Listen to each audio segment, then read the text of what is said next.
Hi, Jeremy Bissonnette, registered massage therapist. I'm here with my friend and client, Kyle O'Brien. He had a question for me about massage therapy. Yeah, Jerry.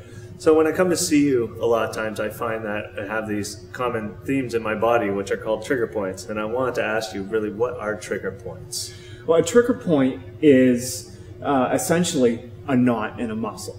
To me, when I'm working on a client, it feels very much like a marble that would be inside of a piece of plasticine. You know, right. If you rolled it out like a snake and there's marble in there, you can feel the marble, but it's not as defined as, you know, a marble sitting on the table. But to understand exactly what a trigger point is, we need to understand the physiology of a muscle a little bit. Yes. So we need to back up and figure out how it works. When a muscle engages or contracts, it moves a joint. Yes. In order for that muscle to engage, it needs two things to be present. Excuse me. The first thing it needs is a neurological signal from the brain saying, you know, engage. The second thing it needs is nourishment, Right. in the form of calcium delivered by blood. Right. All of the nutrients in our body are delivered to the different organs in the system via the blood system. On the other side of that, in order for a muscle to relax, so after it's moved the joint, you know, I'm lifting this nice big heavy book, and then I want to set the book down. So now the muscle needs to relax. In order for that to happen, it needs two very similar things: a neurological signal from the brain saying disengage, relax, move in the other direction. On the other side of that, or on top of that, it needs, again, nourishment, this time in the form of magnesium. Right. So, okay, now let's come back to the present. We kind of understand the two things that a muscle needs to function. So let's give the example of you're an office worker. Yes. You spend an awful lot of time sitting upright in your chair, working on your computer, in the same posture, 6, 8, 10 hours a day, 5 days a week. Right. So you've got muscles, your erector muscles in the back of your spine. So these have to sit engaged all day long. Right. So your muscles are smart. They kind of figure out, well, instead of being completely engaged, I'll just take a small piece of that muscle here and I'll just engage that. And that's enough to hold them upright. Right. Good.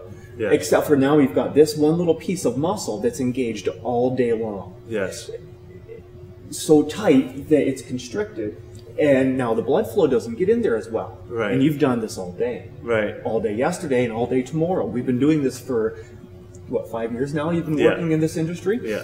So now we're having a very limited amount of nutrients to relax. So, you know, when you go home at night, it'll relax a little bit because you move around, but you're repeating this all day, every day. Right. So eventually you get to the point where you physically can't get that proper nutrients into the muscle for the muscle to relax. Yes. So that's where my job comes in.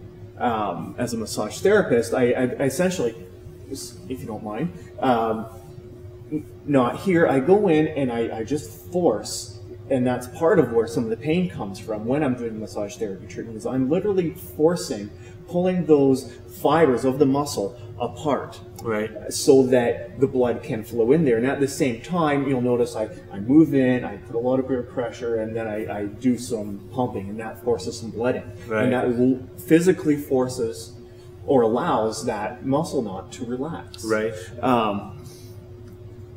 The other, I mentioned, that's one of the sources of the pain or discomfort when I'm working on a client. The other is from referral pain. Right. Referral pain comes from the fact that the muscle doesn't have very good feedback or pain feedback to the brain. It's got great sensory or proprioception feedback, meaning that, you know, the muscle can tell the brain exactly how strong, how fast, how far, you know, where a joint is, the angles, all of the physics of the positioning of the body. You know, all of the muscles in the body do this, and gives the brain a really good idea of where we are or are not in space. Right. But like I said, doesn't have good pain feedback. So when you've got a dysfunction in the muscle, it sends a signal to the brain, but the brain doesn't know exactly where it came from. Right. So it sends back what we feel as a radiating pain in a general area. Yeah. Along the same neurological bundle as the muscle with the dysfunction, but not to the exact muscle. It's in a skin or a dermatome location. It could be somewhere else. It could be in the head. It could be a common example of this is your upper trapezius muscle. Right here, top of the skull, down the shoulder, into the top of the shoulder. Right here is where the upper trapezius trigger point will usually sit. Right. And it has a very well mapped out referral pattern, and it's usually around the ear. And this is where our tension headache comes in, where we get the headache right in the temple. Right. It's a great example of how a trigger point works. All right. So then, just to summarize, to move and relax our muscles, two things occur. There's a neurological response. That's right.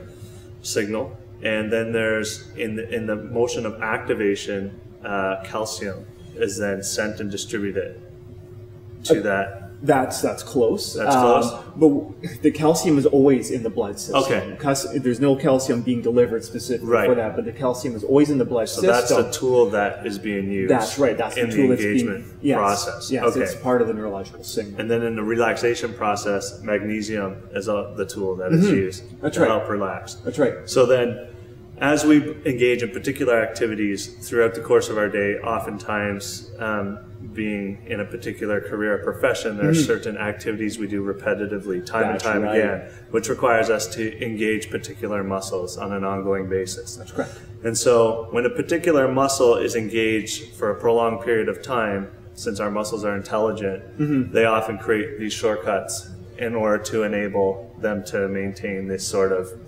posture for a prolonged period of time, which then starts to build into what we call a trigger point. Yes. And then so in order to relieve those trigger points, you as a massage therapist will I guess strip through or feel through the muscle in order to identify inconsistencies. In this case, you've kind of defined it as kind of a marble hidden in the plasticine. That's right.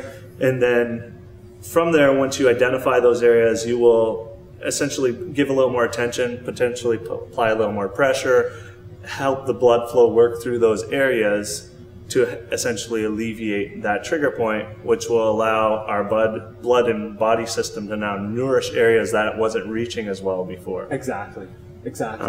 And the only accompanying experience that we have with the releasing of a trigger point is oftentimes we have referral pains, which means the pain doesn't always necessarily occur in the exact area where the trigger point's located, but is often found in some associated path line. That's right. That's right. And in an ideal world, I would only have to do that treatment once. Right. But unfortunately, Kyle has to go back to work tomorrow morning. Right. And is going to continue the same behavioral patterns that are creating the trigger points in the first place, which is why we end up having to see our massage therapist on a more regular basis. Hence the reason why I always have trigger points. That's why I have to do it every time you come. Awesome. That's right. All right. Thanks, Jared. I'll see you tomorrow. Appreciate it.